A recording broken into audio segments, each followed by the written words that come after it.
No ar, um programa que mostra, divulga e debate o terceiro setor, dando voz à solidariedade e construindo a cidadania. Observatório do Terceiro Setor, o olhar da cidadania, com Joel Scala. Boa tarde. Começa agora mais um Observatório do Terceiro Setor, o olhar da cidadania. Você sabia que o brasileiro tem o hábito de ler apenas um livro a cada 3 meses? Em média, são 4 a 5 livros por ano. Esses dados são da 4ª edição da pesquisa Retratos da Leitura no Brasil, lançada em maio de 2006, feita pelo IBOP para o Instituto ProLivro. Esse número ainda é baixo em comparação a alguns países desenvolvidos. Na França, por exemplo, cada pessoa lê em média 15 livros por ano. Como podemos fazer para que a população, principalmente jovem, se interesse mais pela leitura? Para conversarmos sobre esse assunto, nós vamos falar com o Pierre-André Ruprecht, tradutor e diretor executivo da SP Leituras, Associação Paulista de Bibliotecas e Leituras. Pierre, boa tarde, muito obrigado pela sua presença. Boa tarde, obrigado. É um prazer estar aqui e poder falar desse assunto super fascinante que é a leitura e o mundo das bibliotecas. Pierre, o brasileiro lê pouco? Se a gente comparar com os dados internacionais e pelas pesquisas, sim, o brasileiro lê pouco. A gente tem uma tradição de leitura pequena, que vem inclusive de motivos históricos. Quer dizer, se a gente pensar que a universalização do ensino no Brasil é historicamente recente, né? Se a gente considerar que países como a Argentina, por exemplo, começaram isso quase 60, 70 anos antes que a gente, né? Então o brasileiro lê pouco, né? Mas está lendo cada vez mais. O nosso outro convidado é o Robson Mendonça, representante do Movimento dos Moradores de Rua do Estado de São Paulo e idealizador do projeto de leitura bicicloteca. Tudo bem? Seja bem-vindo ao Observatório. Muito obrigado, é um prazer imenso estar aqui participando desse programa. Robson, há 6 anos começava o projeto. O que você pensou de início? Olha, no início, é o que eu digo, a bicicloteca ela nasceu de uma necessidade que a gente viu da população, hoje não chamada moradores de rua, né? E sim pessoas em situação de rua, de ter acesso à leitura. Eu mesmo me encontrei em situação de rua por 6 anos, sendo agropecuarista de Alegrete, vim para cá, fui vítima de um roubo sequestro, fui morar na rua há 6 anos, e havia necessidade de ter assim, mais acesso à leitura. Quando eu ia à Biblioteca Mário de Andrade, não em questão da biblioteca, mas em questão de a sociedade não aceitar ter um morador de rua ao seu lado, a pessoa se levantava com aquela discriminação que é básica em todos os setores. O que é um absurdo, né? A gente não podia, então, ler. Pensava em retirar um livro para ler, não podia porque não tinha comprovante de residência. Aí surgiu a ideia de se criar algo que não precisasse de documentação, de tudo isso, e não houvesse a discriminação que há. Muito bem, como acontece todas as terças-feiras, o jornalista Franklin Valverde apresenta o programa Observatório do Terceiro Setor junto comigo. Franklin, que coisa, né? O preconceito chegar a um absurdo desse. Infelizmente, em pleno século XXI, nós vivemos ainda uma certa mentalidade do século XIX ou anterior ainda, né? Essas pessoas que estão em situação de rua, né, não que são moradores, estão em situação de rua, elas devem ser acolhidas pela sociedade, né, para terminar isso, né, para elas realmente terem um lugar para morar. Em relação à leitura, esses dados que eu apresentei também incomodam, né? Sim, acho que o Pierre disse muito bem. Alguns países iniciaram antes que o Brasil, como o caso da Argentina, nossa vizinha Argentina. Há muito tempo eles já investiram na alfabetização da população. E isso, claro, motiva a leitura. E as campanhas de alfabetização do Brasil, elas, em comparação com os outros países, elas são bastante recentes, né? Não que nós não tenhamos o ensino já há um bom tempo, mas em comparação, o Brasil ainda está um pouco engatinhando. Já melhorou muito. Em comparação a anos atrás, nós já melhoramos muito com relação à leitura, mas precisamos melhorar mais ainda. Pierre, você já destacou, né, esse dado histórico de que nós começamos um pouco tarde, esse nosso amor pela leitura, né? Esse nosso desejo. Mas também está um aspecto que os livros são muito caros aqui no nosso país.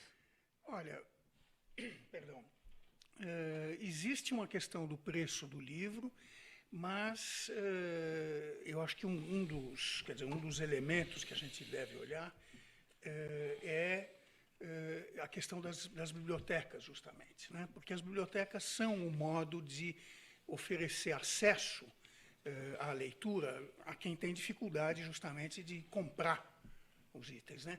E a biblioteca, no mundo inteiro, exerce esse papel, não apenas em países de renda mais baixa. O Robson estava falando da questão do morador de rua, né? Nós temos lá na Biblioteca de São Paulo um público importante da biblioteca são moradores de rua que frequentam a biblioteca. Porque esta biblioteca especificamente, foi pensada, como a gente acredita que toda biblioteca pública deve ser pensada, para trabalhar com toda a população que a busca, em condições iguais, né? No momento em que se oferece acesso à leitura em boas condições, a resposta vem. O projeto do Robson é um exemplo disso, né, a bicicloteca. E essa experiência da Biblioteca de São Paulo é outro. Quer dizer, no momento em que você oferece acesso facilitado, respeita a pessoa, né?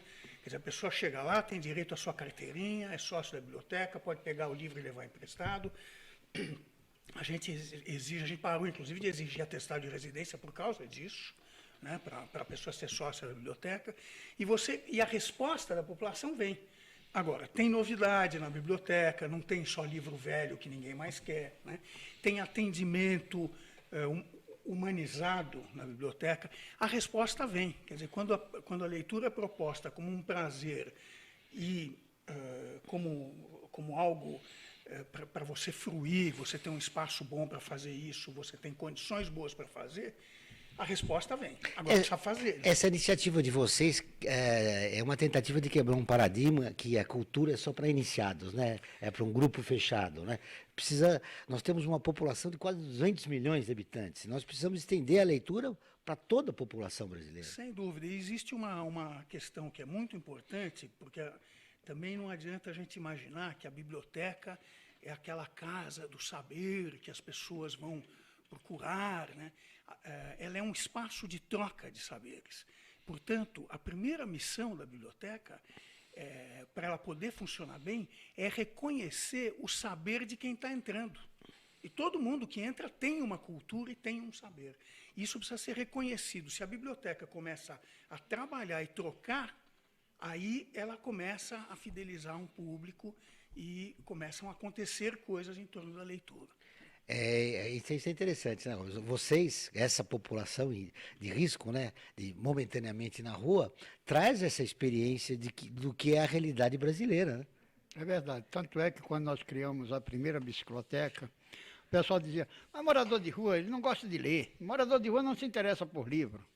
E nós conseguimos provar que não era verdade. Tanto é que, durante esse tempo que a bicicloteca está na rua, nós conseguimos, ela conseguiu mudar a vida de muitas pessoas em situação de rua que voltaram às escolas, alguns até se formaram pela OAB, né? Porque quando procurava a gente, olha, quero esse livro, a gente não tem, isso é muito caro. A gente procurava parcerias para emprestar o livro, para poder ceder para aquele camarada que estava com aquela falta daquele livro para continuar seus estudos.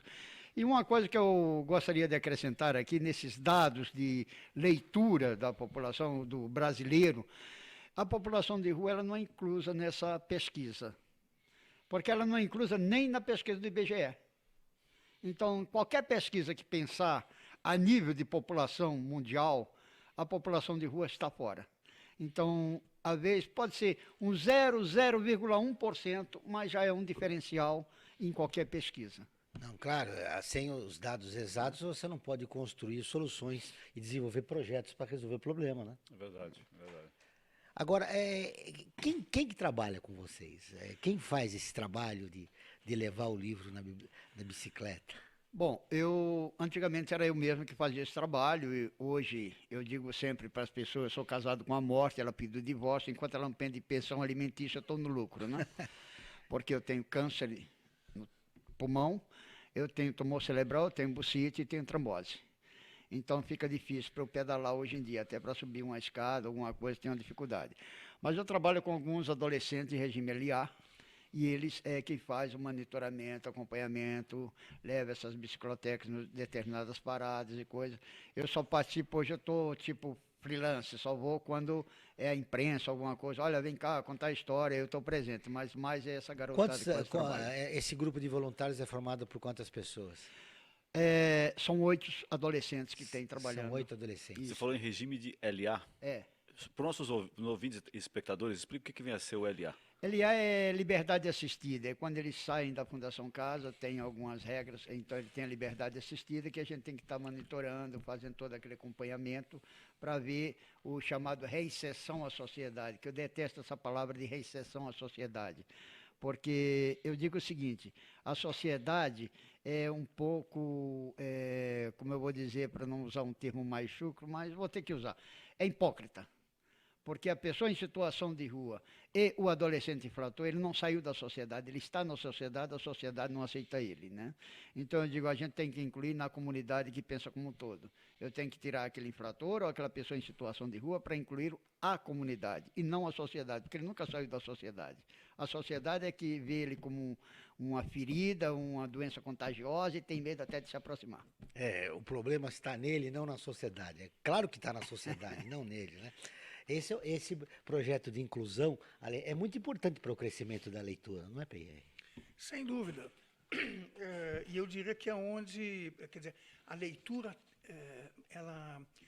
ela faz diferença aí, né? A gente sente que, claro que a biblioteca é importante para a sociedade inteira, né?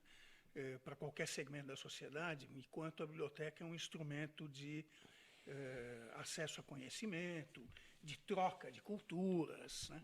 Todos esses papéis da biblioteca são importantes para a sociedade como um todo, mas a biblioteca e a leitura fazem uma diferença extraordinária junto às populações mais excluídas, né? ou mais vulneráveis, né? E a gente sente isso, quer dizer, no tipo de resposta que a gente vê quando são feitas iniciativas de leitura junto a esses públicos, né? Muito bem. Participe do nosso programa enviando uma mensagem através do nosso WhatsApp 11 957 5077, desculpe, 1295. Repetindo, 11 95077 1295. Ou postando sua pergunta ou comentário em nossa página no facebook.com/Observatório 3 Setor. Lembrando que o programa está sendo transmitido ao vivo em nosso portal observatório3setor.com.br, simultaneamente na AltV e na Rádio Trianon AM 740. Nós vamos para o intervalo e voltamos dentro de instantes. Observatório do Terceiro Setor. O olhar da cidadania.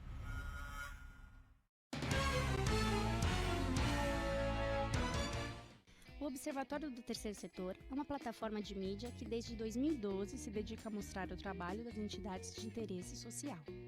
Durante esse tempo, mais de 1 milhão de pessoas acompanharam nossa atividade na divulgação de ações e campanhas das organizações sem fins lucrativos, mostrando as boas práticas nas áreas de saúde, educação, direitos humanos, meio ambiente e cultura, e o seu impacto na sociedade brasileira. Estamos presentes no rádio, às terças e quintas, às 14 horas, na rádio Trianon AM 740.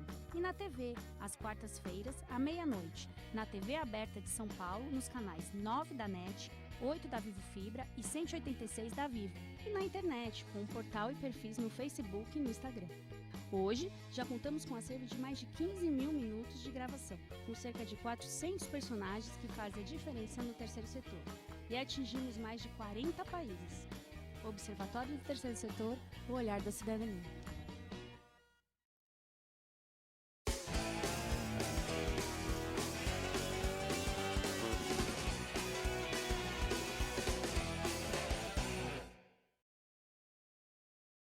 A vida nos traz muitas conquistas, mostrando que todo conhecimento e esforço compensaram em cada detalhe, cada emoção. Estudar na FIA me fez crescer profissionalmente e a conquistar um objetivo maior, que foi a felicidade de ajudar meus filhos numa carreira brilhante. E a FIA compartilha esses sonhos com a melhor estrutura, corpo docente e networking que conduzem ao sucesso e à felicidade. FIA, sua maior conquista.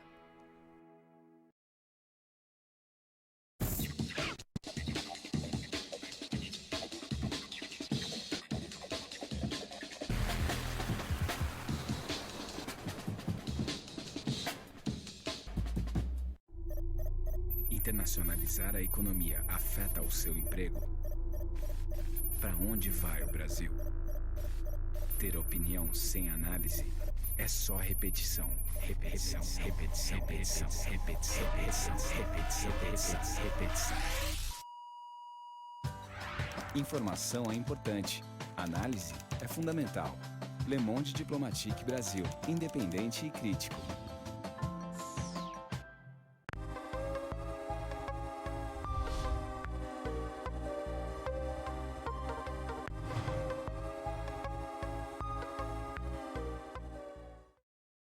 A FUNASP colabora com a USP nas relações entre fundações por meio de fóruns, simpósios, seminários, pesquisas e intercâmbio de informações, além do seu investimento na área social. Para melhores informações, entre no nosso site www.funasp.org.br. FUNASP, um marco entre o universo acadêmico e a sociedade.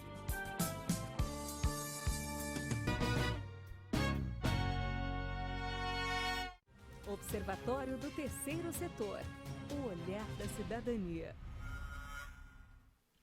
Estamos de volta com o Observatório do Terceiro Setor, o olhar da cidadania.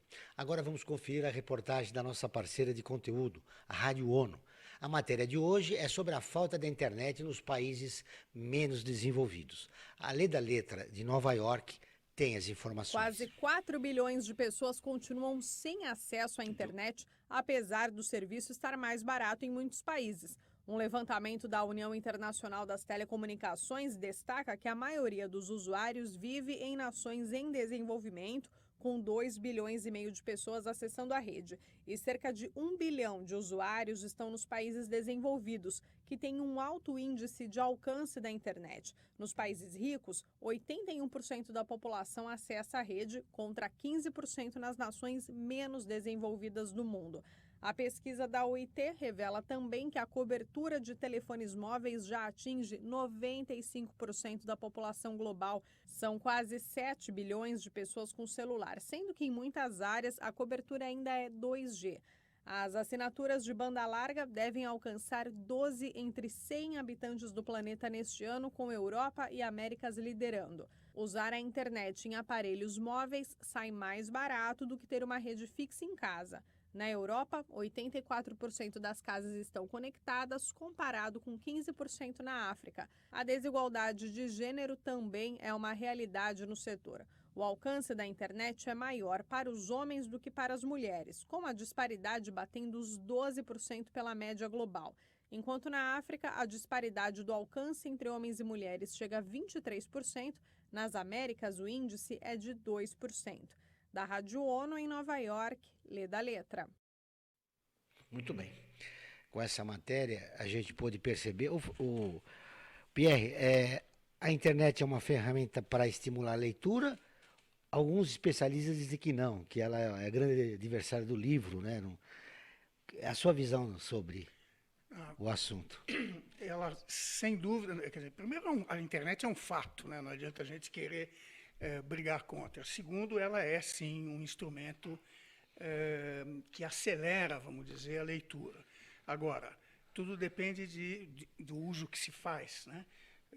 Nas nossas bibliotecas, por exemplo, a gente tem internet livre para os associados, né? Tem uma quantidade importante de equipamentos liberados, e a gente também faz cursos de competência informacional, ou seja, como usar esse instrumento, que é um instrumento maravilhoso de acesso à informação, a seu favor, né? E não ficar só naquela primeira superfície da internet, né? Mas realmente explorar o que ela tem de interessante, tanto na leitura quanto para adquirir conhecimentos. E na internet está acontecendo hoje um fenômeno extraordinário, que tem muito a ver com a leitura e com a literatura, que é o fenômeno dos booktubers. Booktubers, para quem não conhece, são jovens, normalmente são jovens, não é obrigatório que sejam jovens, mas normalmente são jovens, que comentam no YouTube, em canais do YouTube, sobre suas leituras, sobre os livros que gostam de ler, fazem resenhas e tal. É um movimento planetário, né? Envolve centenas de milhares, às vezes até milhões de seguidores, discutindo literatura em todos os níveis, de todos os tipos de literatura, né?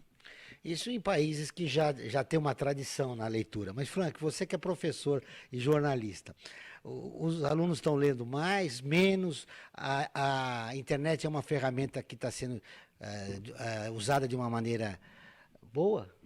Olha, eu acredito que sim. A internet hoje ela veio para ficar, né? Já veio há alguns anos, já veio para ficar, e cada vez mais ela se faz necessária. Ter acesso à internet hoje é uma questão de cidadania, isso mundialmente. Além da questão da alimentação, da questão do vestuário, da questão do transporte, a questão do acesso à informação, daqui para frente, vai estar na pauta das questões de cidadania. E temos que pensar na população, né?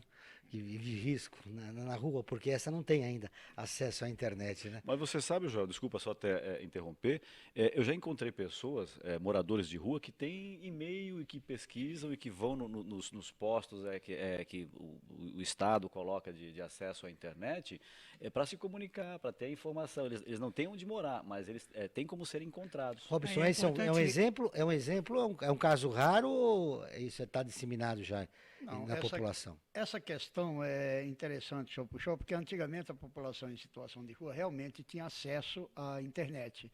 Existia vários telecentros, né, do governo do estado, do governo municipal, mas foram fechando os telecentros. Hoje são raros os cantos que a população em situação de rua pode ter acesso. Tem os SENACs, né? Tem os SENACs, alguns cantos que, por exemplo, o Centro Cultural São Paulo, que a gente sabe que tem acesso.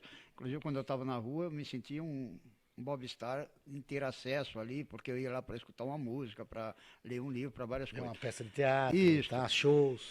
Então era muito importante. Hoje em dia já está restrito, inclusive porque é aquele negócio, o ser humano é complicado. Nós tivemos já um site chamado Ruas Digitais, foi criado por 2 alunos de faculdade, que criaram o site, depois uma briga de eco entre os dois, se separaram, ganharam até prêmio internacional, depois se separaram e a gente resolveu pedir à população de rua, não acesse mais esse site, porque não está trazendo o benefício que a gente esperava. Aí pararam de acessar. Agora, vamos dizer que 80% da população em situação de rua realmente tem e-mail, né? Hoje em dia tem o Face, né, e outras coisas que eles conseguem, mas com dificuldade. Por exemplo, algumas pessoas em situação de rua têm que se deslocar lá do Brás até a Paulista, onde tem a Secretaria Social, que dá o acesso livre à internet.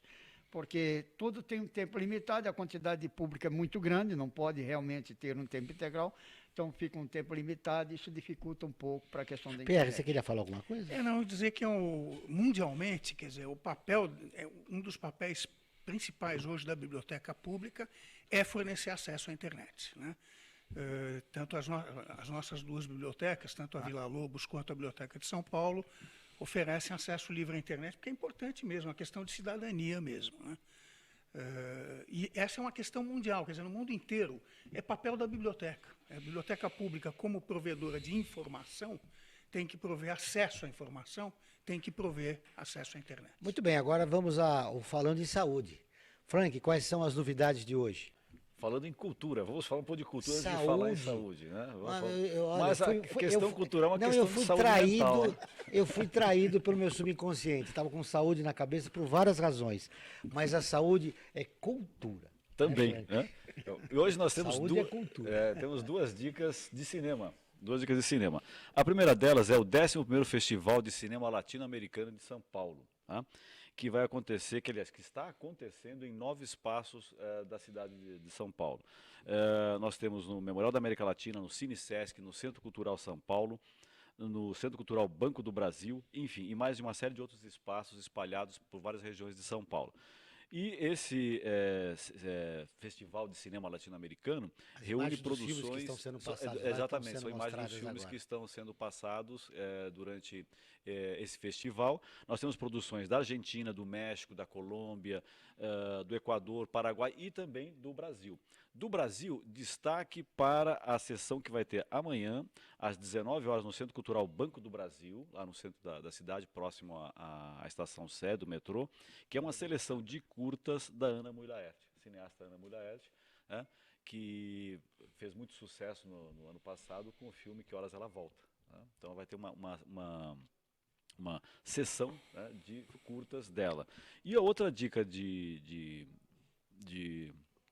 cinema é o Spike Lee versus Tarantino. Né? Ah, esse é interessante. São filmes dos dois cineastas norte-americanos, né? O Spike Lee e o Tarantino.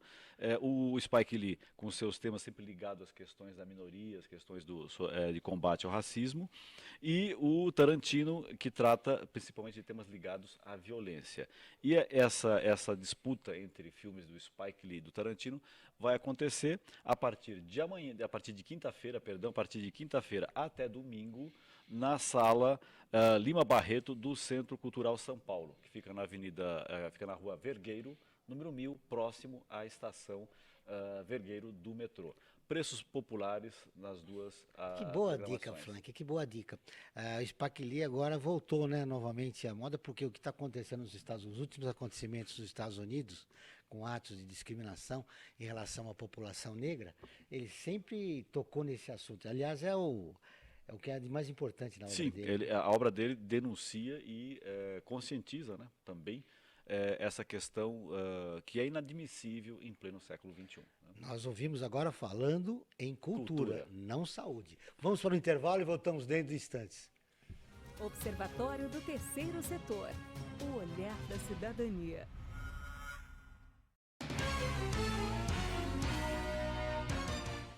O Observatório do Terceiro Setor é uma plataforma de mídia que desde 2012 se dedica a mostrar o trabalho das entidades de interesse social. Durante esse tempo, mais de 1 milhão de pessoas acompanharam nossa atividade na divulgação de ações e campanhas das organizações sem fins lucrativos, mostrando as boas práticas nas áreas de saúde, educação, direitos humanos, meio ambiente e cultura, e o seu impacto na sociedade brasileira. Estamos presentes no rádio, às terças e quintas, às 14 horas, na rádio Trianon AM 740. E na TV, às quartas-feiras, à meia-noite, na TV aberta de São Paulo, nos canais 9 da NET, 8 da Vivo Fibra e 186 da Vivo. E na internet, com um portal e perfis no Facebook e no Instagram. Hoje, já contamos com um acervo de mais de 15 mil minutos de gravação, com cerca de 400 personagens que fazem a diferença no terceiro setor. E atingimos mais de 40 países. Observatório do Terceiro Setor, o olhar da cidadania.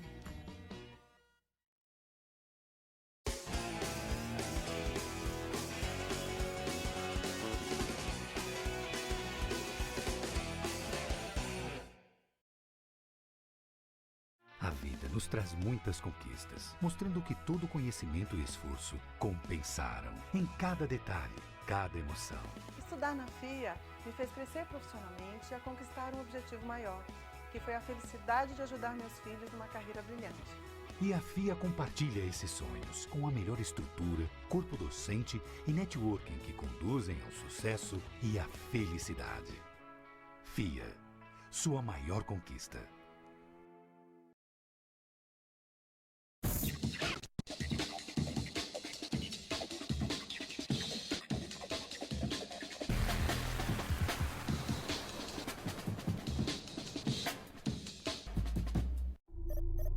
Internacionalizar a economia afeta o seu emprego?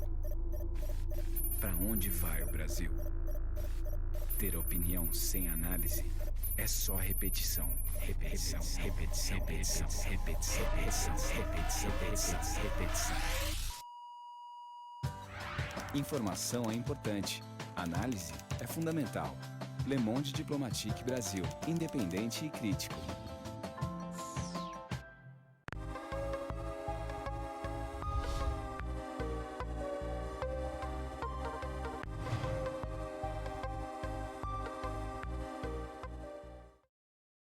A FUNASP colabora com a USP nas relações entre fundações por meio de fóruns, simpósios, seminários, pesquisas e intercâmbio de informações, além do seu investimento na área social.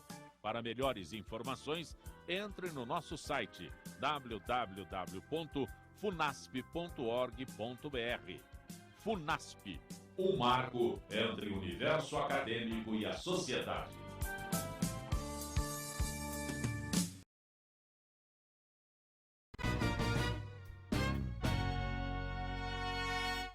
Observatório do Terceiro Setor.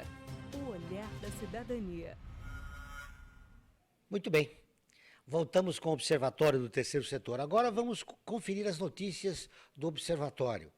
Um programa canadense abriu um edital para projetos que promovam o desenvolvimento infantil.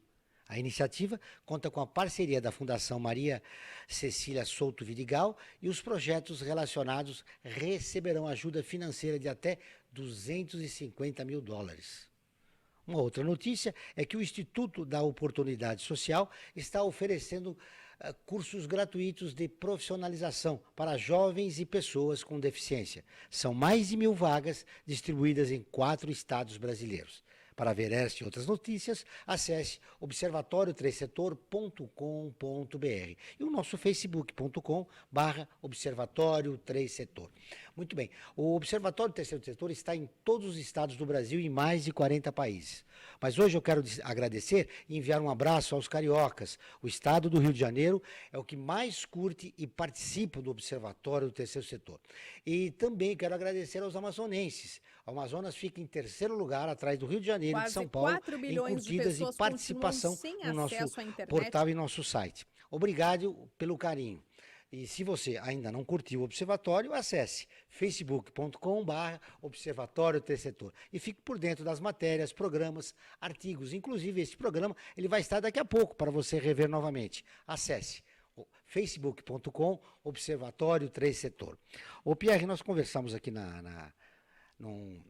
intervalo e você me falava das 2 bibliotecas que vocês administram, né?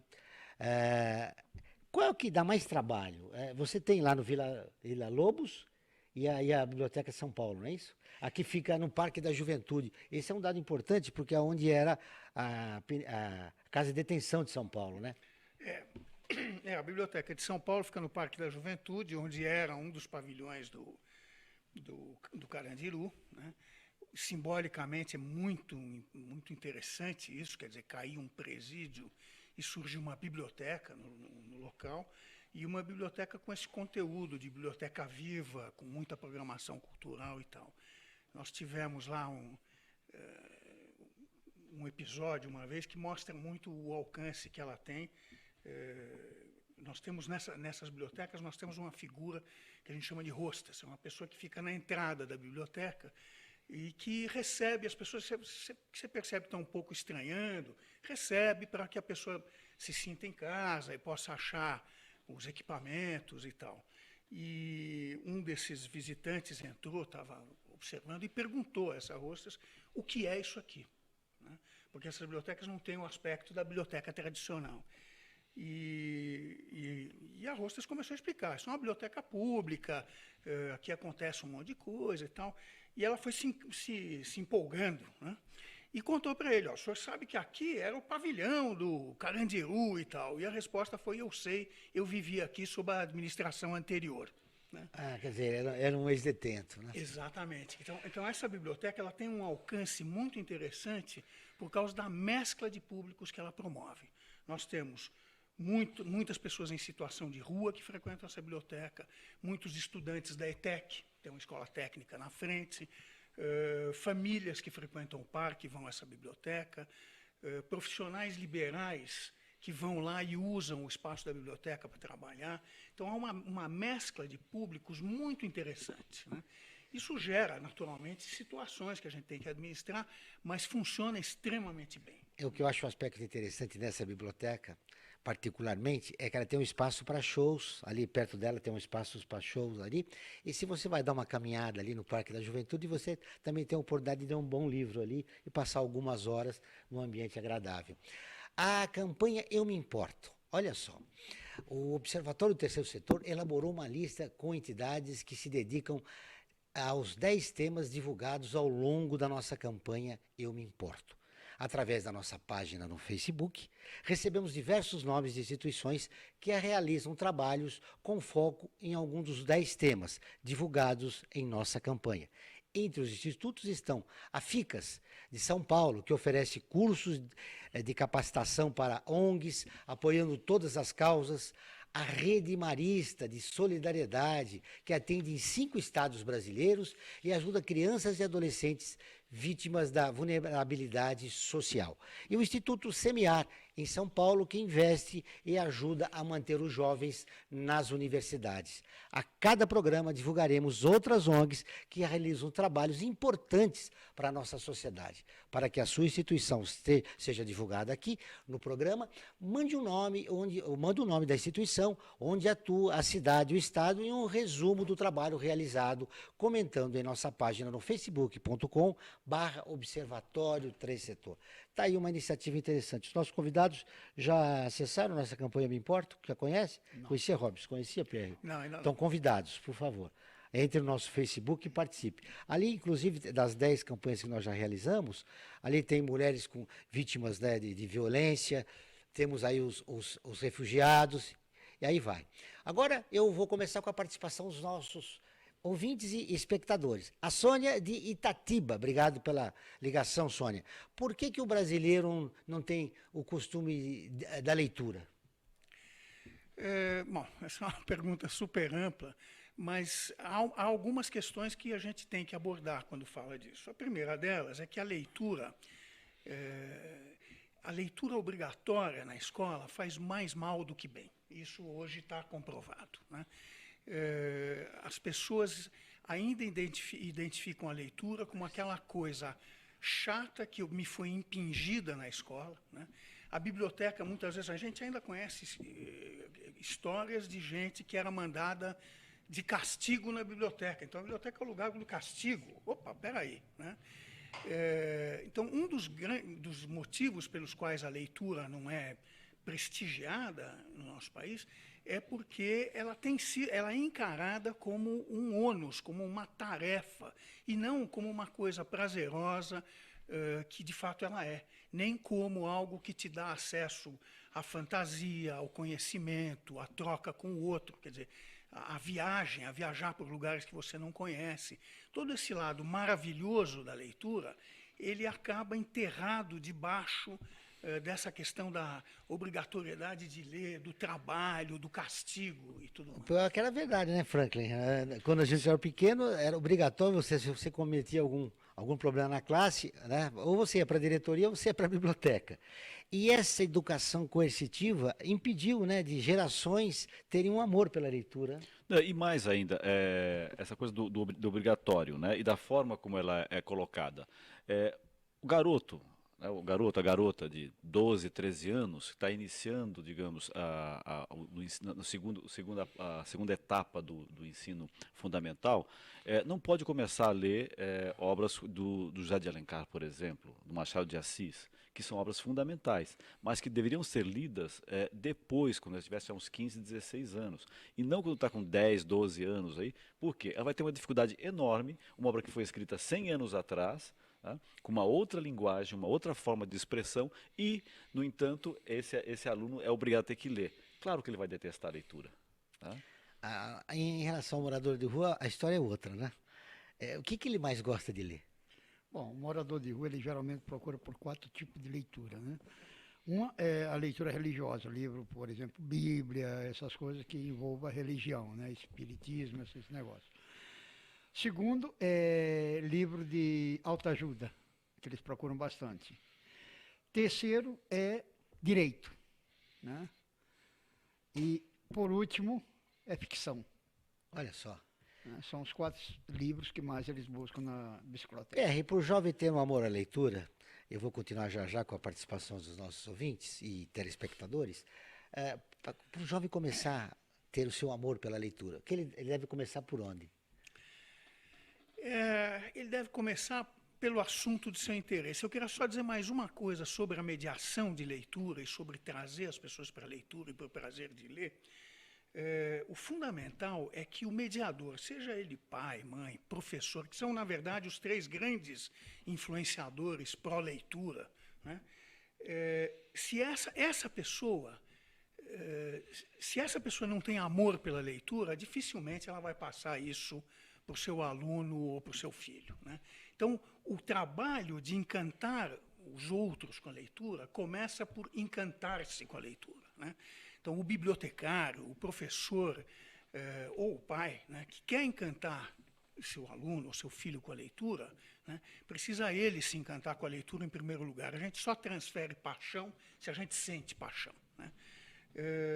E aí, qual é o melhor caminho, né? Qual é o melhor começo? Essa é uma questão extremamente pessoal, né? A gente tem que entender com quem eu estou falando, né?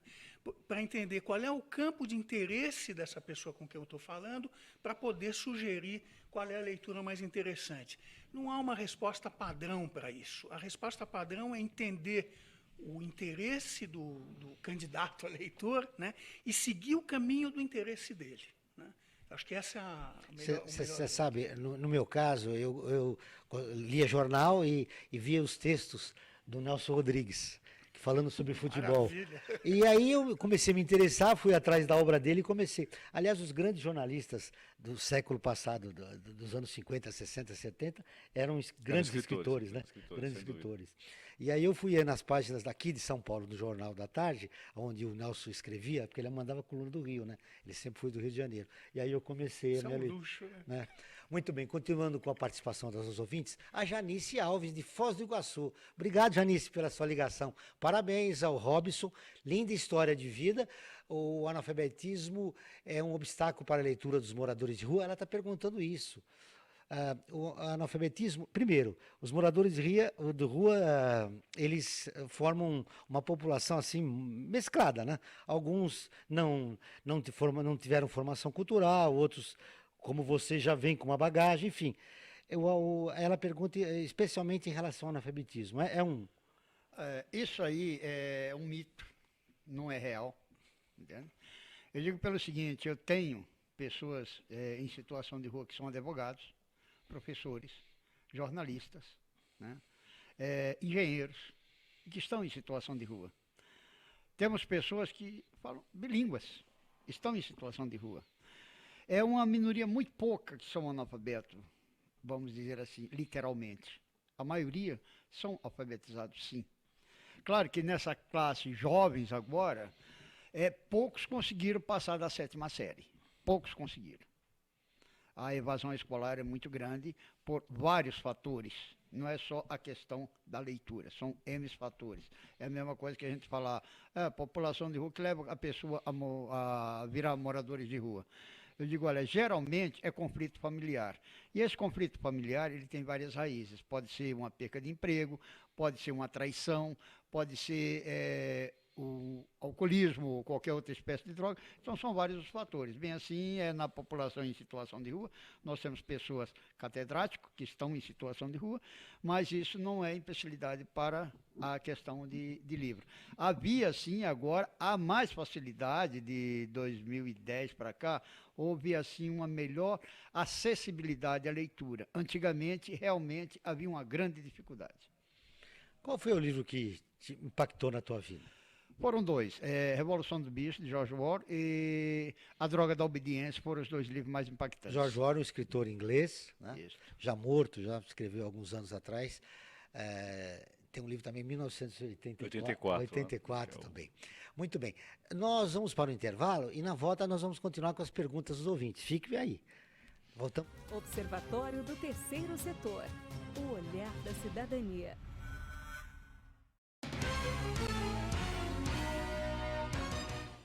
O Observatório do Terceiro Setor é uma plataforma de mídia que desde 2012 se dedica a mostrar o trabalho das entidades de interesse social. Durante esse tempo, mais de 1 milhão de pessoas acompanharam nossa atividade na divulgação de ações e campanhas das organizações sem fins lucrativos, mostrando as boas práticas nas áreas de saúde, educação, direitos humanos, meio ambiente e cultura, e o seu impacto na sociedade brasileira.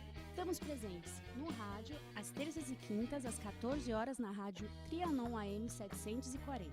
E na TV, às quartas-feiras, à meia-noite, na TV aberta de São Paulo, nos canais 9 da NET, 8 da Vivo Fibra e 186 da Vivo. E na internet, com o portal e perfis no Facebook e no Instagram. Hoje, já contamos com um acervo de mais de 15 mil minutos de gravação, com cerca de 400 personagens que fazem a diferença no terceiro setor. E atingimos mais de 40 países. Observatório do Terceiro Setor, o olhar da cidadania.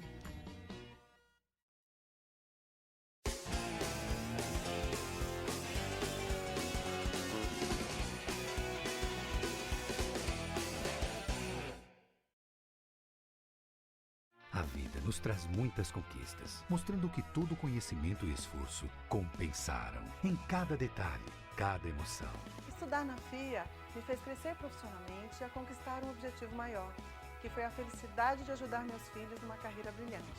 E a FIA compartilha esses sonhos com a melhor estrutura, corpo docente e networking que conduzem ao sucesso e à felicidade. FIA, sua maior conquista.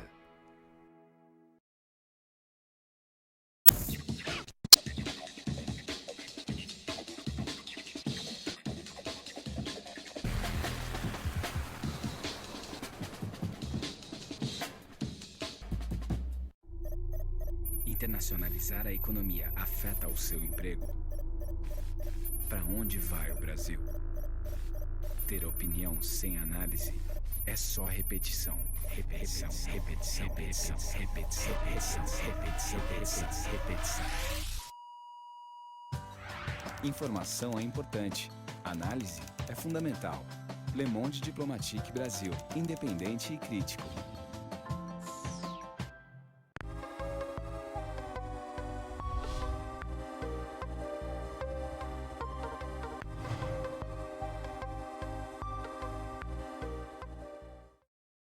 A FUNASP colabora com a USP nas relações entre fundações por meio de fóruns, simpósios, seminários, pesquisas e intercâmbio de informações, além do seu investimento na área social. Para melhores informações, entre no nosso site www.funasp.org.br. FUNASP, um marco entre o universo acadêmico e a sociedade.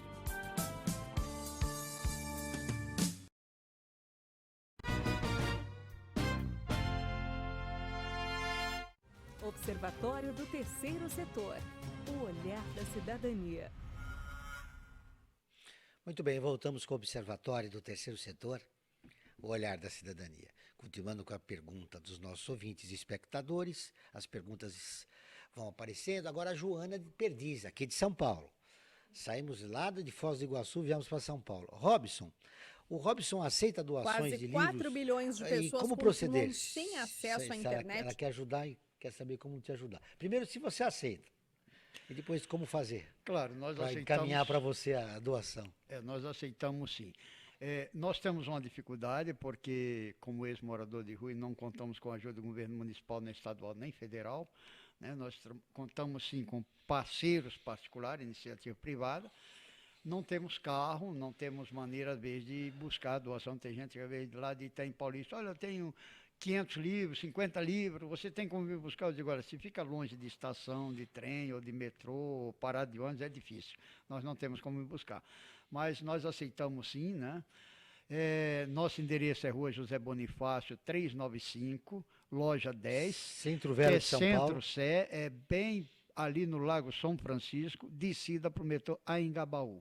Tá pertinho ali, se você quiser. Vamos repetir com calma agora, Robson. Vocês ficam ali no centro da cidade, na rua? José Bonifácio. 395, loja 10. Loja 10. Isso qual é o horário de funcionamento?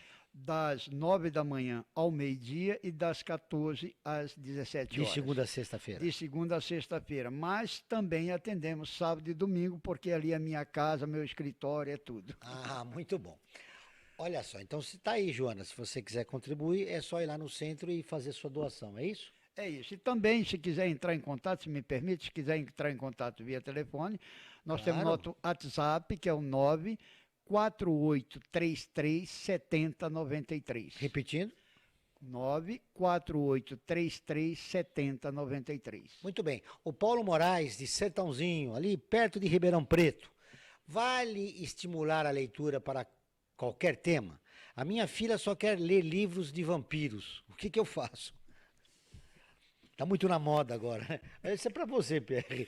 Você que é um especialista no assunto. Como eu disse antes, quer dizer, despertar o gosto pela leitura vai por seguir um pouco o interesse do candidato à leitura, né? E isso é muito comum, quer dizer, a gente vê gente que começa lendo livro de vampiro, por exemplo, que agora está na onda, ou essas distopias, né? Série Amanhecer, série, né? Todas essas séries, ou o Harry Potter e tal. E uma vez que é mordido pelo bicho da leitura, vai progredir na leitura, vai se desenvolver, vai desenvolver novos interesses. Isso é normal e vai acontecer naturalmente. Então, eu não diria que é uma grande preocupação. Seria uma preocupação se a gente estivesse forçando a barra para a pessoa só ler livro de vampiro, né? É curioso, né, Frank? A gente, quando nós éramos crianças, era o Pequeno Polegar, o Pequeno Príncipe. Agora, livro de vampiro precisa ter uma boa psicologia com a filha para... Mas é tudo bem, ela inicia com os vampiros e com certeza mais adiante ela vai abandonar os vampiros e vai para outro tipo de leitura. Como diz o Pierre, despertar o amor pela leitura. Sim, isso é fundamental. Você primeiro desperta o amor pela leitura e depois qualifica a leitura, é isso? Depois a pessoa vai buscando o seu caminho, você vai ajudando, vai... Né? Muito bem, eu quero agradecer a participação dos nossos ouvintes, dos nossos espectadores. A gente vai parar por aqui, prometendo na próxima semana ampliar o número de perguntas aqui ao vivo aos nossos convidados. Nós vamos exibir no programa de amanhã, nós vamos exibir uma interessante entrevista com o Ângelo Frazão, ele é superintendente de marketing e captação de recursos da ACD. Na entrevista ele conta sobre os impactos que a associação está sofrendo com as diminuições das doações. A ACD está sofrendo com a crise também, vocês também não? Todo mundo, Todos né? nós, né? E você não pode perder. É quarta-feira, meia-noite, na TV aberta de São Paulo, nos canais 9 da NET, 8 da Vivo Fibra e 186 da Vivo. Não há nenhuma justificativa para não assistir o programa, viu, Pierre? Tá aí, tá em todas as TVs a cabos aí de São Paulo. Muito bem. Robson, nossa, como quase no finalzinho do programa. Quase passando uma hora aqui, o papo foi muito bom. Foi um grande prazer, viu, te conhecer. Parabéns pelo seu trabalho. Conte com o Observatório para nós divulgarmos as campanhas, o que vocês estão fazendo, quando vocês precisarem de voluntários, enfim. O que vocês necessitarem, vocês contem com o Observatório. Eu agradeço aos ouvintes também que interagiram nesse momento, né? E também nos colocamos à inteira disposição, né? Para qualquer que possamos colaborar, estamos à disposição. Muito bem, Pierre. Administram duas bibliotecas em 2 parques importantes da cidade. Apesar da crise, vamos ampliar isso? Bom, vamos por enquanto a gente está querendo ampliar a gama de serviços dessas 2 bibliotecas, né? Então eu também queria agradecer a vocês, agradecer ao Robson, prazer estar sentado na mesma mesa que ele, e convidar quem ainda não conhece a ir visitar essas 2 bibliotecas, a Biblioteca de São Paulo, no Parque da Juventude, e a Biblioteca Parque Vila Lobos, lá no parque do mesmo nome, né? Pode ir com a família, pode ir com o bebê, pode ir com criança, pode ir com os amigos, tem leitura, tem literatura, mas tem também videogame, tem internet, tem uma programação cultural muito vasta em ambas as bibliotecas, para todos os públicos, todas as idades. Quem quiser informação, tem site na internet, né? Que é o bibliotecadesaopaulo.org.br ou bibliotecaparquevilalobos.org.br. Foi um grande prazer recebê-los, você mostrando a excelência do trabalho que você desenvolve e o Robson com a lição de vida dele. Finalmente, encerramos mais uma edição do nosso programa, Frank. E com um tema interessantíssimo. Eu sou um apaixonado por livros, eu estou aqui, poderia ter mais 2 horas de programa que eu faria tranquilamente. Vamos fechar. O que você está lendo atualmente? Eu, na verdade, eu estou lendo poesia. Eu estou relendo uns textos do Augusto de Campos. Eu estou lendo agora Pierre Bourdieu, que fala sobre a condição masculina. Você? E também Eduardo Galeano, estou lá com os 2. Eu estou lendo o Julian Fuchs, é um dos finalistas, é um dos candidatos ao Prêmio São Paulo de Literatura, já foi finalista, né? Um romance chamado A Resistência, muito interessante. Vou terminar com o programa com uma leitura muito interessante, um poema do Paulo Leminski. Leitura, letras, literatura. Tudo que passa, tudo que dura. Tudo que duramente passa. Tudo que ligeiramente passa. Dura. Tudo, tudo, tudo. Não passa de caricatura. De você, minha amargura, de ver que viver não tem cura. Boa tarde. Você acabou de ouvir um programa que mostra, divulga e debate o terceiro setor, dando voz à solidariedade e construindo a cidadania. Observatório do Terceiro Setor, o olhar da cidadania, com Joel Scala.